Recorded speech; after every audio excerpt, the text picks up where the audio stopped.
Hoje, doutora Maitê Pimentel está com a gente, vamos falar sobre distúrbios do crescimento. Aproveite, mande suas perguntas, assim a doutora Maitê já esclarece as nossas dúvidas, Com né, certeza. Maitê? Vamos começar com os mitos e verdades e a gente começa depois já tirando suas dúvidas, ó.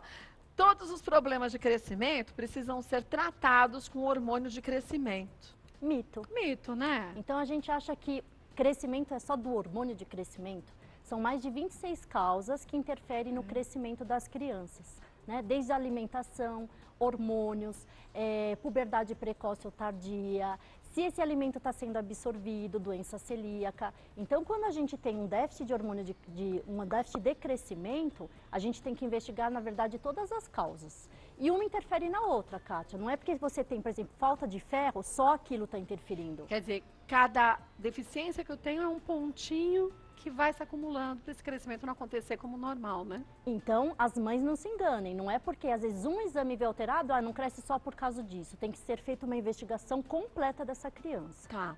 Vamos ver mais um? Menstruação precoce pode ser uma das causas do distúrbio de crescimento. Verdade. Isso é verdade, né? E isso tem acontecido muito frequentemente. A gente agora, as meninas, quanto que tem que menstruar, Kátia, você acha? Eu menstruei com 16. Foi tardio.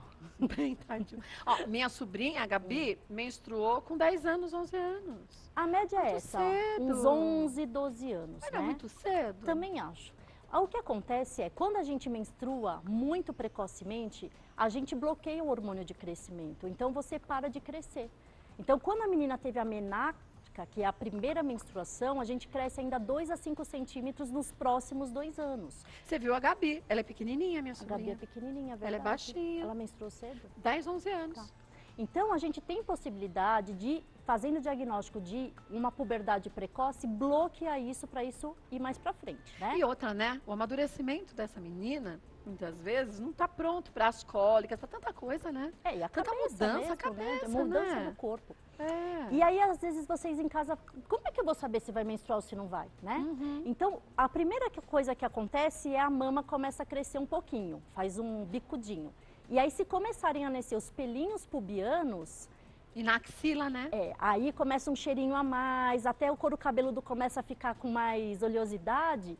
Pense que esses hormônios sexuais já estão começando a ser ativos. É verdade que depois que aparecem os primeiros pelinhos, depois de 2 anos a menina já pode menstruar? Então, se você for nessa ordem que chama Tanner, que é grau 1, 2, 3, 4, 5, o pelinho da mulher adulta é 5. O 1 é classificado sem pelinho nenhum. Aí vem o 1, que é um pouquinho mais, e a gente faz uma classificação. Quando está pelinho grau 2 para 3, já pode menstruar. Se for uma puberdade normal, demora 2 anos. Mas eu tenho meninas, Kátia, que com 8 anos já despontam, com 8? 9 anos já... Ai, gente, muito cedo, tadinha. E puberdade precoce realmente é classificada antes dos 6 anos de idade, né? Então existe Dos isso. 6? Você já viu casos de meninas que menstruaram com 5, 6 anos? Fica bem pequenininha. Aí você fala, por que acontece isso? Tem a puberdade central, você pode ter tumores cerebrais que podem dar isso, e o periférico. O ovário maturado antes do tempo e a adrenal. A gente pensa que é só o ovário que pode fazer isso, mas tem uma doença que é a hiperplasia adrenal congênita que pode dar puberdade precoce. Mas o fator da hereditariedade também conta? Na puberdade natural. Natural, né? Mas aí essas são as doenças, né, de hormônios que podem ativar a puberdade. Mas mesmo geneticamente essas doenças de hormônio são familiares? Quer dizer, essa genética conta? Quer dizer, eu tenho na minha família uma tia que teve problemas assim, eu posso também, sendo criancinha, ter esse problema e menstruar cedo? Sim, também? hiperplasia adrenal congênita geralmente vem familiar, é hereditário. Então tem que ficar atento. Então ao quem já histórico, menstruou né? cedo na família, ou tem casos, e as meninas pequenas na família, tem que ser investigado. Você concorda em, quando perceber que a menina pode menstruar, você dar medicamentos para essa criança, para essa menina não menstruar tão cedo, você retardar essa menarca? Sim, eu recomendo. Recomenda? E isso, quando é uma puberdade precoce, é o preconizado mesmo na medicina. Então a gente avalia todos os hormônios para saber a causa, trata a causa. Muitas vezes você tem que associar um hormônio de crescimento junto, né? Isso adequado com o raio-x da mão, com os hormônios e com a fase de crescimento que a gente põe numa curva. Então, realmente, esse é o tratamento, não prejudica essas crianças. Porque às vezes fala, vou bloquear a puberdade. Aí não vai crescer mais o peito? Não vai mais crescer Ou o então, pelinho? lá na frente, ela pode ter problemas, porque eu estou dando hormônio para essa Sim, criança. pode dar uma infertilidade? Não, na verdade você vai bloquear só esse ovário de sangrar. Você vai propiciar para essa criança que ela cresça o máximo que a genética dela deu. E que a cabeça dela, né, o emocional dela, esteja pronto para essa mudança, né? Na fase certa. É. Sabe uma coisa que é legal de falar, Kátia? Ah. Existe puberdade precoce quando a mãe, por exemplo, está usando gel de testosterona. Esses bioidênticos que a gente faz. Sei. Se tiver estrógeno e a criança grudar na mãe ou pegar a pomada da mãe, pode ativar uma puberdade precoce. Ah, sim, porque é um hormônio. Sim. Então, as mães que já usam algum hormônio, tem que tomar cuidado para a criança não entrar em contato. Que se entrar em contato, pode. É uma das causas de entrar na puberdade precoce. Puxa. Vamos ver mais uma? O uso de hormônio do crescimento em idosos promove o rejuvenescimento? Poderia, verdade? né, Mito? Então parece aquele filme. Lembra aquele filme, André? O Cocum? que todo Cocum! mundo- Da piscina? Da piscina, Nossa, o que tinha máximo. umas rochas que vinham de outros planetas, e que eles colocavam na piscina, todo mundo entrava, ficava jovem. Ia ser perfeito, né? Sim, ótimo, né? É, mas não funciona. É, a medicina ainda não descobriu a cura do rejuvenescimento, né, pra gente. Mas, na verdade, por que se pergunta isso? O GH, muitas vezes, é usado para você aumentar a massa muscular, secar gordura, você melhora a estrutura corporal, né? Às vezes até tem estudos usando GH para quem está entubado em UTI para aumentar a força para você sair daquele tubo. Então, o GH tem esse A sua poder. orientação. Mas não para usar assim indiscriminadamente para, vou ficar jovem. Não existe isso. Então o GH não é para usar para isso. Mas quando usado de uma forma errada, não orientada pelo médico, pode trazer consequências negativas também. Sim. O GH, ele estimula células de crescimento. Se a gente, por exemplo, tem uma genética propícia para desenvolver um câncer, aquilo pode ser ativado se for usado o GH em dose excessiva. Quer dizer, se eu fosse para eu ter esse câncer aos 80 anos, e eu começo a usar de uma forma errada, posso ter aos 50, 60. GH também pode proliferar células do pâncreas e causar um diabetes. Então, GH em excesso é uma das causas de diabetes por causa medicamentosa. Então tem que ser ministrado pelo médico na quantidade que ele determinar. Mas as mães não ficam com medo em casa quem usa GH, porque a gente faz os cálculos. Então, quem usa o hormônio de crescimento para crianças que têm o déficit, os cálculos são feitos justamente para você não ultrapassar essa média que a gente não pode. É que tem gente que pega o produto por conta própria, usa do jeito que quer Não. e não sabe as consequências, Aí é né? extremamente perigoso. Vamos ver mais um? Hipotireoidismo em crianças atrapalha o crescimento. É verdade. É verdade. E tem muita criança que tem hipotireoidismo? Tem bastante. Por que dá hipotireoidismo em criança? Olha, uma das causas é a agenesia, não é formada a tireoide. A segunda causa mais comum é o Hashimoto, que é aquela doença autoimune que ataca a tireoide. Existem, na fase de crescimento, às vezes a tireoide não acompanha, ela fica pequenininha, então ela não vai acompanhando esse organismo. E tem o hipotireoidismo congênito, que é quando a gente faz o teste do pezinho, é um dos tipos de hipotireoidismo que você pega já no bebezinho. E aí né? já tem que medicar desde quando você faz o diagnóstico, né? Tem que ser medicado, porque o hipotireoidismo ele interfere na formação de outros órgãos, no metabolismo e às vezes até o quê? No crescimento que a gente está falando, a estatura final é prejudicada e no QI das crianças. Ah, também? Então, no adulto, é engordar, desânimo, preguiça, indisposição. Na criança, além disso, é falta de crescimento adequado e distúrbios de memória. Puxa, não sabia que tinha tudo isso, não. Então tem que levar a criança para fazer os exames certinhos, né? E é simples, é só tomar medicação, a criança volta a crescer normalmente e fica até melhor na escola, porque às vezes, muitas vezes está repetindo de ano, vai procurar por causa disso. É hipotireoidismo. E se tem casos de hipotireoidismo na família, tem que ficar mais atento ainda, né? Sim, porque o Hashimoto é uma doença autoimune que vem da família. São 9 mulheres para um homem, então é mais doença de mulher, mas acontece em meninos também. Agora, e se a família tem tendências a outras doenças autoimunes, a gente tem que ficar atento também, né? Sim, todo mundo que tem doença autoimune na família, se tiver um exame que chama FAM positivo, se desenvolver um nervoso, estresse, pode desenvolver outras doenças autoimunes também. E não aquela que é uma doença característica daquela família, né? Sim. Vamos ver mais um? É o último. O hormônio do crescimento pode ser administrado por via oral. Isso é mito. É mito? Tá? Então, a única forma que a gente tem de injetar é subcutâneo. Então, não é intramuscular, não é via oral, supositório. É uma canetinha com uma agulha bem fininha, tem que fazer uma prega cutânea na barriga e injetar sempre à noite antes de dormir. A gente tem que simular para o organismo como o hormônio seria produzido. Então, porque, na verdade, quando a gente fala de hormônios, a gente tem os ciclos circadianos, a gente tem os horários de pico e de queda, porque um ativa uma coisa e piora a outra. Então, se a gente der no horário errado, a gente pode alterar cortisol, outros hormônios, né? Então, a mãe sempre tem que aplicar quando a criança vai dormir e pelo menos de 6 a 8 horas de sono por dia. Para você conseguir que o corpo tenha aquela ideia de que o hormônio é natural. Faça uma curva, então você vai simular exatamente como o seu corpo deveria produzir. Que é a hora que o corpo da gente libera o hormônio para essa curva ser perfeitinha, né? Exatamente. Bom, vamos ver as dúvidas que surgiram, ó. Vamos ver quais são as primeiras. A Geórgia. Qual é a diferença entre nanismo e distúrbio do crescimento? Existe alguma relação entre elas? Olha que Nossa. pergunta legal. Difícil, hein, Jorge? Não é? Muito bom. Nanismo é um déficit de hormônio de crescimento congênito. Então, o corpo é formado em miniatura, coração pequenininho, São os pulmão pequenininho. anõezinhos? São os anões. Então, é muito raro, é 1 para 1 milhão que existe. É uma doença recessiva, então é raro de acontecer. Então, você não produz hormônio de crescimento desde pequenininho, é genético, então você nunca vai produzir. Quando a gente fala o déficit de hormônio de crescimento, existem várias causas, né? Que você começou a produzir tudo, aí teve um tumor que não produz mais, alguma doença autoimune que ativou, então você está formado. Aí na fase de crescimento, você não dá aquela crescida em altura, né? Mas você tem os órgãos formados da Você não tem proporção os correta. órgãos em miniatura. Exatamente. Você só não tem um bom desenvolvimento de crescimento, na né? estatura, isso. Mas a pergunta foi ótima, Jorge. Parabéns. Vamos ver mais uma. Ó, Paula. Minha filha tem 7 anos e quer entrar na ginástica olímpica, porém, tenho receio desse tipo de atividade atrapalhar no crescimento dela. Existe uma idade recomendada para fazer ginástica olímpica? É muito boa essa pergunta. Por quê? Paula, as crianças, quando estão em fase de crescimento, uma das coisas que mais faz crescer é se alimentar bem e fazer atividade física. Atividades físicas de alongamento são as melhores. Natação, balé, basquete. Quando a gente faz atividade física que você fecha a cartilagem, então musculação, ginástica olímpica, que você faz essas barras, você fecha justamente são os espaços, não só no punho, do corpo inteiro, que é onde cresce.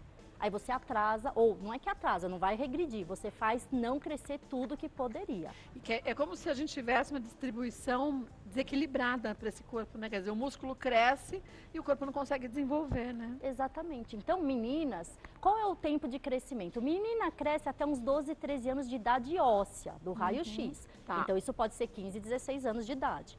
Então, com 7 anos, tem que fazer o raio-x da idade óssea. Se esse raio-x, com 7 anos, a gente sabe que não pode fazer a ginástica olímpica. É. Mas a menina, por exemplo, está com 12 anos.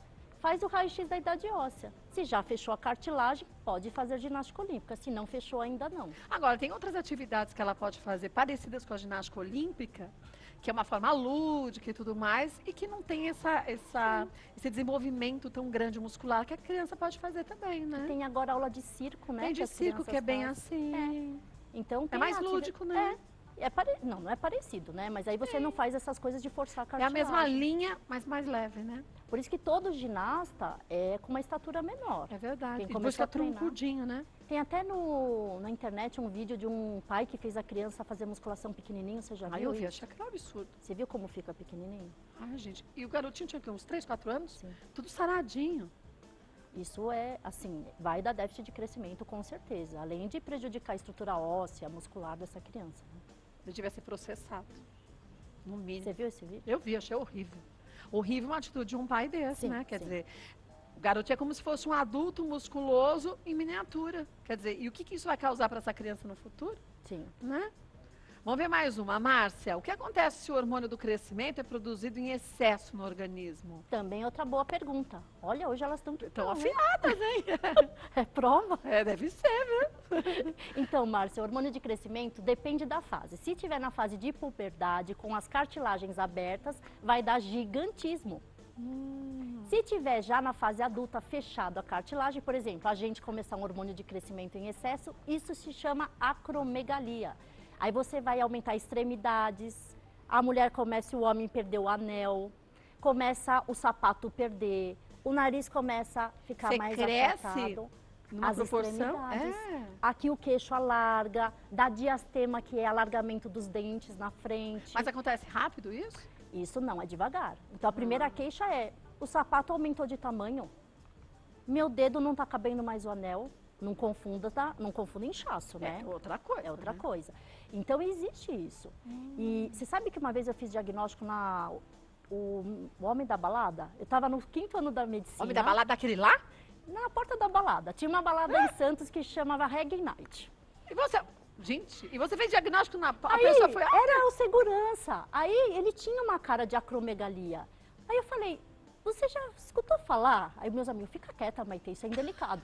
Aí eu falei, mas eu preciso. Eu fui lá, você já escutou falar de acromegalia? Ele falou, já me falaram esse negócio, mas eu não sei. Eu falei, vai lá no hospital, por favor. Aí eu dei o telefone, não sei o que, implorei pro homem. E como que você viu? Ele tinha o nariz muito achatado. Muito achatado. É aquele rosto prognata. Aquele, jogado pra frente. que parece aqueles homens gregos, sabe? Sei. E eu vi que ele tinha diastema. E as mãos? A mão grandona. Grandonas e os pés também. É. E ele foi no hospital E tinha um tumor de hipófise, a gente fez diagnóstico, foi um estudo pra gente. E quando você tira esse tumor de hipófise, não regride isso, né? Só não avança. Mas não avança. Porque, na verdade, a gente tá falando de estética. Eu imaginei a cara do rapaz. A maluca. Essa mulher, ao invés de vir dançar na balada, veio fazer diagnóstico. Mas para ele foi fantástico. Foi. Porque você vê, se você não faz isso, talvez esse rapaz nunca tivesse tido um diagnóstico e hoje estaria com a vida bem complicada. Porque né? é difícil da pessoa achar que isso é uma doença, não é? É verdade. Tipo, tá perdendo o anel, sei lá. Ah, eu engordei, né? né?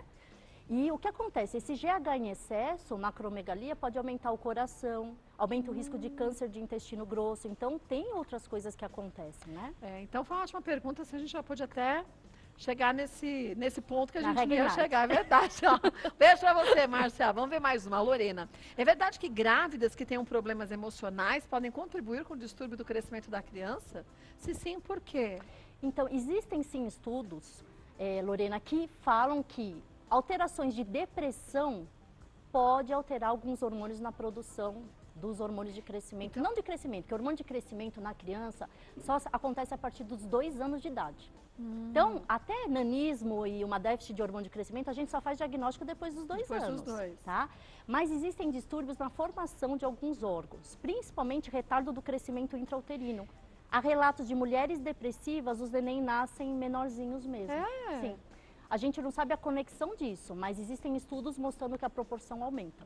É como se essa depressão dessa mãe, dessa mulher grávida, interferisse nessa gestação, nessa evolução do feto. Nossa. Então tem que conversar com o médico, né? E se você está com depressão durante Tratar, a gestação, né? tem que tratar, né? E mesmo a depressão pós-parto é muito comum, porque isso acontece pela alteração de estrógeno, que é a retirada da placenta. É hormonal, é mais comum. Agora, uma depressão durante a gestação, existe muito, Kátia, porque assim, às vezes meninas jovens que não estavam planejando aquilo, né, situações que não combinam dentro de casa, vai que o pai não aceita, que não era planejado pelo marido, existem muitos casos. Então, isso é bom para a gente falar hoje aqui, porque existe a possibilidade de você estar fazendo mal para o neném. Mas, gente, isso não é uma escolha da mulher, então não pode ter preconceito com isso também. Sim, né? tem que procurar tratamento. Agora, você falou na depressão pós-parto. Tudo bem, quer dizer, é uma curva de hormônio muito grande que essa mulher passa a ter. Mas é diferente daquela depressão pós-parto, que a mãe rejeita o bebê, que ela não quer aceitar a criança. Existem níveis também, né, dessa depressão pós-parto, né, Sim, Maite? então tem aquele que você ainda está se incomodando, parece que não se adaptou direito, e tem a causa de depressão pós-parto gravíssima, que é a rejeição total. Existem casos que a mãe nem quer ficar com o neném. E depende de como a pessoa já é, de como ela já encara a vida e desse pico hormonal que vai precipitar esses quadros, né? Existe tratamento.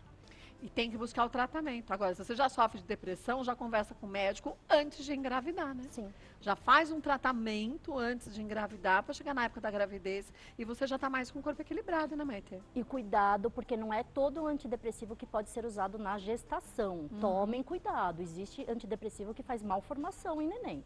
Então, se já usa algum remédio e descobriu que está grávida, procure seu médico e pergunte. Vamos ver mais uma? Última pergunta, ó, do Luiz. Já ouviu um papo na academia? esses papos de academia, de que o hormônio de crescimento ajuda no aumento da massa muscular, é verdade? O uso para esse fim é autorizado? Muito bem, Luiz. Todos os meninos querem ficar bombados, sarados. Mas que é o poder do milagre, né? Realmente o GH, ele aumenta a massa muscular, seca a gordura, aumenta a estrutura óssea, então os meninos que usam GH ficam maiores mesmo, mas ele não é tudo de bom. É bom para a estética, mas não é bom para a saúde. Então, quanto que é um preço que você quer pagar? Aumenta o grau de diabetes das pessoas, risco de hipertensão, risco de osteoporose grave e risco da gente precipitar uma neoplasia, um câncer de uma célula que estava dormindo. E tem outras formas de você ajudar a essa evolução da massa muscular sem que você tenha essas contraindicações, esses problemas futuros, né? Existem muitas outras terapias, até hormônios, suplementos, que a gente vai conseguir o mesmo desempenho, às vezes não tão rápido, mas que você vai ter um corpo saudável, bonito, sem prejuízo à saúde.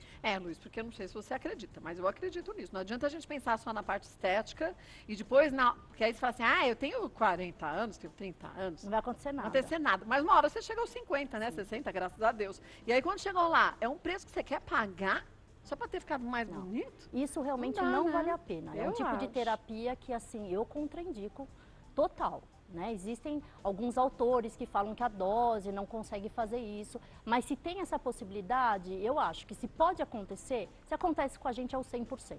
Então, para que arriscar uma coisa que não precisaria, né? Ainda mais pelo lado estético. Sim. Se muitas vezes você tem que tomar um medicamento para você ter saúde, o risco pode ser esse ou aquele, tudo bem, você não tem saída. Mas quando você tem saída, por estética não dá, né? Por estética não. Então, Luiz, come direitinho, tira o carboidrato à noite, Maite já cansou de explicar, toma acelerador de metabolismo e outras coisas naturais, com gengibre, pimenta, enfim, que aí você fica mais bonito e fica mais saudável, né? Muito melhor. Vou passar os contatos da doutora Maite Pimentel, só lembrando, gente, nosso espaço é de esclarecimento, é prestação de serviços, vá ao médico, o diagnóstico quem faz é o médico no consultório. Aqui, quando os nossos médicos falam, respondem as perguntas, é de uma forma generalizada. Quando a gente vai no consultório, são pedidos os exames, ou é feita a análise mesmo, pessoal. Sim, você acaba contando o seu histórico familiar e aí o diagnóstico é feito da forma certa e correta. Siga a orientação do seu médico, porque essa relação de médico-paciente tem que ser de 100% de aceitação da gente paciente. Não adianta o médico estar ali munido de muitas informações e a gente não faz a nossa parte. Então, esse grau de confiança tem que ser de 100%. Então, o médico mandou? Faça. Não surtiu efeito? Busque uma segunda opinião. Mas nunca deixe de fazer o que foi orientado, né, Maite? Muito bem, Kátia. E eu sou obediente. Excelente. Você falou é muito verdade, ainda mais no mundo da endocrinologia. Então. A gente dá as armas para a pessoa conseguir fazer. Mas eu sou 30%, eu falo. A pessoa tem que fazer a sua parte. E muitos pacientes vêm em busca de um milagre do médico. Não é o médico, né? não. Ou de uma palavra que vai salvar a vida dele, não. A gente tem a influência de dar para vocês as informações que não é que a gente inventou, é que a gente leu, estudou, adaptou, vai no congresso. Por isso que essa confiança é importante no profissional, né? Mas a pessoa primeiro tem que aceitar esse diagnóstico e querer mudar. E mais depois, vou te falar, é extremamente gratificante, porque a gente se sente muito mais forte do que antes que a gente começou. Qualquer tratamento que seja. E com certeza das coisas. Quando a gente tem certeza o que está certo, o que está errado, o que a gente precisa mudar, a gente traça aquela linha, a gente busca, vai para o objetivo final. Olha, o site da doutora Maite é o www.endoc.com.br. Endoc, ENDOC.com.br. Obrigada, Bela.